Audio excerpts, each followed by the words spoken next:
100 kilometers out in the Caspian Sea, far past the site of any coast, the Soviets built an entire city on steel stilts above the water. Today, its roads are sinking beneath the waves, and people still live out there. This is the South Caucasus, Armenia and Azerbaijan, the far southern edge of the Soviet Empire. For 70 years, the USSR poured concrete into these mountains and coastlines. Chemical cities, nuclear reactors, secret radar, a spa where patients bathed in crude oil, and a town on the open sea. Then the empire dissolved, the money vanished, and most of it was simply left to rust where it stood. These are 8 forbidden Soviet places sinking into the Caucasus, and they grow stranger as we count down. We begin at number 8. Number 8, Sumgayit in Azerbaijan. Stalin founded it in 1949 as a socialist industrial dream, a brand new city built from nothing to feed the Soviet economy with chemicals. Dozens of plants rose along the shore, pumping out synthetic rubber, chlorine, aluminium, and fertilizer for the whole southern USSR. Tens of thousands of workers were shipped in, and the city swelled toward 250,000 people crowded around more than 40 plants. On paper, it was a triumph of central planning, a city that existed for one purpose: to make the raw material of an empire. But the plants had no real filters, and for 40 years, they simply dumped their waste into the air, the soil, and the sea. Mercury drained straight into the bay. Locals called the shoreline where the pipes emptied the beach of the dead. Sumgayit was later ranked among the most polluted places on the entire planet. Its child cancer and birth defect rates far above the Soviet average. When the factories closed, they left behind poisoned ground and rusting towers that nobody has ever cleaned up. Number 7, Gyumri in Armenia, a city the Soviets called Leninarkan. On the 7th of December 1988, at 11 minutes to noon, the ground tore open beneath it. The Spitak earthquake lasted less than a minute and killed at least 25,000 people. What made it so deadly wasn't only the quake, it was the buildings. Cheap Soviet apartment blocks thrown up fast with weak concrete, pancaked floor onto floor with thousands of families still inside. Moscow promised to rebuild the city within 2 years. Then 3 years later, the Soviet Union itself collapsed and the money stopped coming. So the survivors moved into what were meant to be temporary metal shelters, rusting shipping containers and huts they called domiks. Whole families lived in them. And unbelievably, some are still there today, more than 3 decades later, surrounded by half-finished Soviet ruins that were never torn down and never completed. Number 6, high on Mount Aragats in Armenia, at over 3,000 meters, the Soviets built a station to catch particles from space.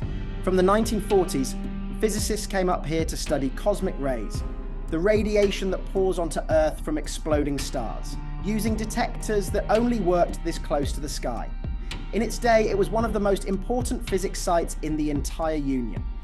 Now most of its buildings sit half frozen and abandoned, their instruments rusting under the snow, a Soviet observatory slowly returning to the mountain.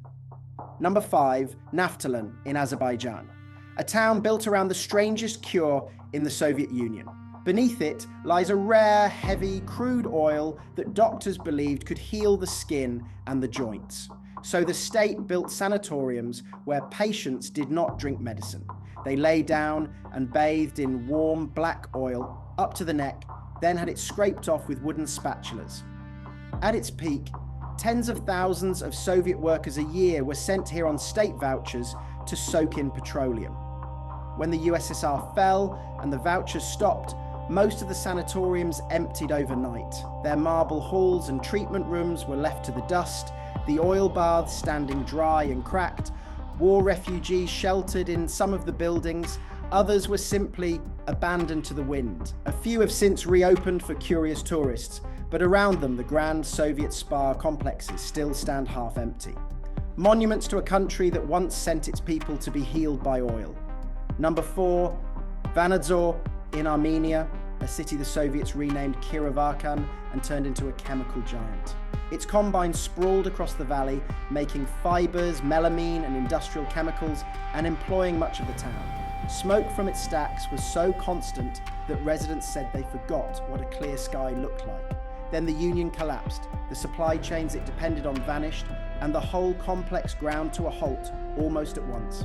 Today, its enormous halls stand silent and stripped, a rusting industrial skeleton swallowing an entire district. Number 3.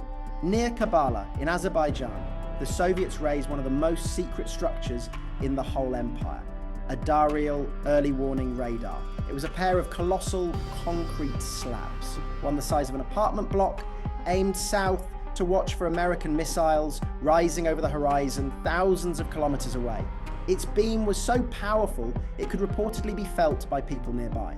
For years, it did not officially exist, hidden in the forested hills, one of the electronic eyes guarding the southern flank of the Cold War. After the Soviet collapse, Russia kept renting the radar from Azerbaijan to guard its skies. But in 2012, the two sides could not agree a price, and the deal fell apart.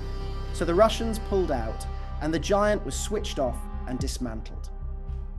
One of the most advanced machines the Soviet military ever built, a structure that had scanned half the sky, was reduced to bare concrete and torn steel, its great slab standing empty above the trees.